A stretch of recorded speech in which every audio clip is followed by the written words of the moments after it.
আলাইকুম ৰহমতুল্লাহি বাৰাকাতুহু।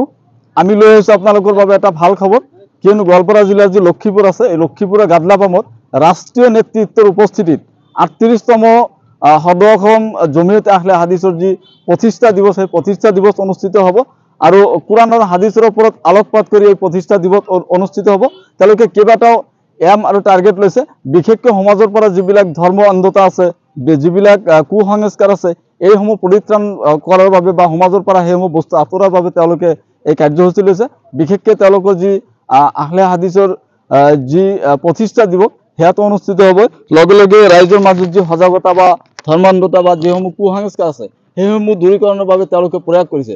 গতিকে মোৰ সৈতে উপস্থিত আছে ৰাজ্যিক সভাপতি, তেখেতৰ ওচৰলৈ যাম। হুজুৰ, আপোনাক সালাম জনাইছোঁ আমি। ওয়ালাইকুম সালাম ৰহমতুল্লাহি বৰকাত। আচ্ছা, আপুনি ৰাজ্যিক সভাপতি হয়? হয়, মই মৌলানা মকসুদুৰ ৰহমান, ৰাজ্যিক সভাপতি। আচ্ছা, আমি দেখিছোঁ আপোনালোকে 6 আৰু 7 জানুৱাৰী তাৰিখত আপোনালোকে যি 38তম প্ৰতিষ্ঠা দিৱস, এই প্ৰতিষ্ঠা দিৱস আপোনালোকে আয়োজন কৰিছে। ইয়াতে প্ৰথমতে এটা কথা জানি লওঁ যে ইয়াত অংশগ্ৰহণ কৰিব কোন কোন, ক'ৰ পৰা আহিব তেওঁলোক? আমাৰ আচলতে প্ৰতিষ্ঠা দিৱস নহয়, আমি বাৰ্ষিক অধিৱেশন কৰোঁ। প্ৰতিষ্ঠা হৈছে 1973 চনত বৰপেটা এলেকাত, জমুৰকুৰ এলেকাত প্ৰতিষ্ঠা হৈছিল। আমি প্ৰতিষ্ঠা দিৱস হিচাপে পালন কৰা নাই, আমি ৰাজ্যিক অধিৱেশন হিচাপে পালন কৰি আছোঁ। আমাৰ জমিয়তৰ বয়স 50 বছৰ হৈছে। তাৰ ভিতৰত কিছুমান কেইবা বছৰ আমি বাদ দিছোঁ, কৰিব পৰা নাই, যেনে কৰোণাৰ টাইমত কৰা নাই।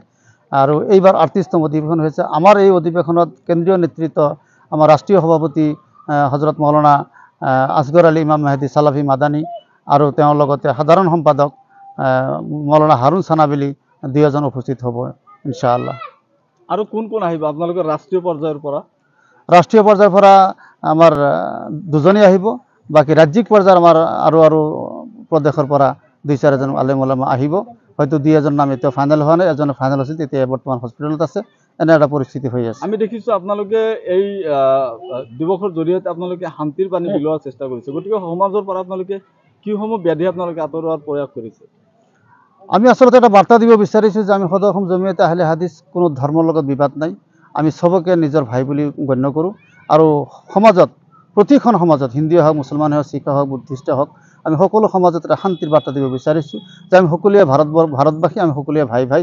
আমি ভাই হিচাপে আমি এটা নতুন এটা এই কাৰ্যসূচী হাতত লৈছোঁ যে আমি অফুৰন্ত মৰম চেনেহেৰে আমি সমাজখন আগুৱাই লৈ যাম।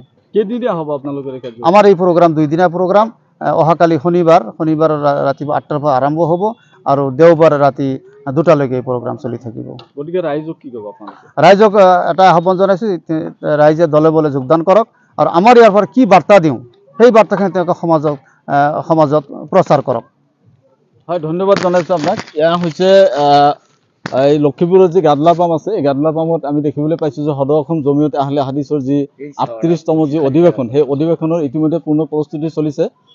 6 আৰু 7 অৰ্থাৎ শনিবাৰ আৰু ৰবিবাৰে এই দুদিনীয়া কাৰ্যসূচীৰে অনুষ্ঠিত হ'ব আপোনাৰ 38তম অধিৱেশন। এই অধিৱেশনত সকলো ধৰ্মপ্ৰাণ ৰাইজৰ উপস্থিতি কামনা কৰিছে আৰু এই অধিৱেশনস্থলীৰ পৰা তেওঁলোকৰ এটা অন্যতম শুভ বাৰ্তা হৈছে যে তেওঁলোকে সমগ্ৰ দেশ বা সমগ্ৰ অঞ্চলটোৰ কাৰণে, সমগ্ৰ অসমৰ কাৰণে তেওঁলোকে এক শান্তিৰ বাণী বিলাবলৈ চেষ্টা কৰিব। ইয়াতে অভ্যৰ্থনা কমিটিৰ কেইবাগৰাকী জ্যেষ্ঠ লোক আছে, তেওঁলোকৰ ওচৰলৈ যাম। কি ক'ব, যিহেতু আপোনালোকে আমি দেখিছোঁ যথেষ্ট পৰিশ্ৰম কৰি এই প্ৰগ্ৰামৰ আপোনালোকে আয়োজন কৰিছে, গতিকে এই অঞ্চলৰ ৰাইজক কি ক'ব?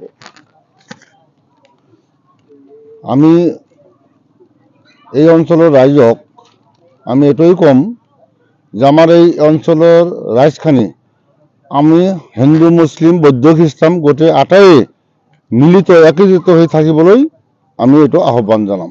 আপোনালোকে যেহেতু 6 আৰু 7 তাৰিখত অনুষ্ঠিত হ'ব অধিৱেশন, গতিকে ৰাইজক কি ধৰণে আমন্ত্ৰণ জনাব, ব্যৱস্থা কি ধৰণে কৰিছে আপোনালোকে? আমি ৰাইজক আমন্ত্ৰণ কৰাৰ কাৰণে আমি বিভিন্ন ঠাইত আমি হোটেলৰ ব্যৱস্থা কৰিছোঁ, আমি থকাৰ ব্যৱস্থা কৰিছোঁ, তাৰপিছত পেণ্ডেলৰ ব্যৱস্থা কৰিছোঁ, লেট্ৰিনৰ ব্যৱস্থা, টিউবৱেলৰ ব্যৱস্থা, গোটেই যিমানখিনি লাগে থকা সা সুবিধা আমি গোটেইখিনি ব্যৱস্থা কৰিছোঁ। যিকোনো প্ৰান্তৰ পৰা মানুহ আহিব পাৰিব। যিকোনো প্ৰান্তৰ পৰা মানুহ আহিব পাৰিব।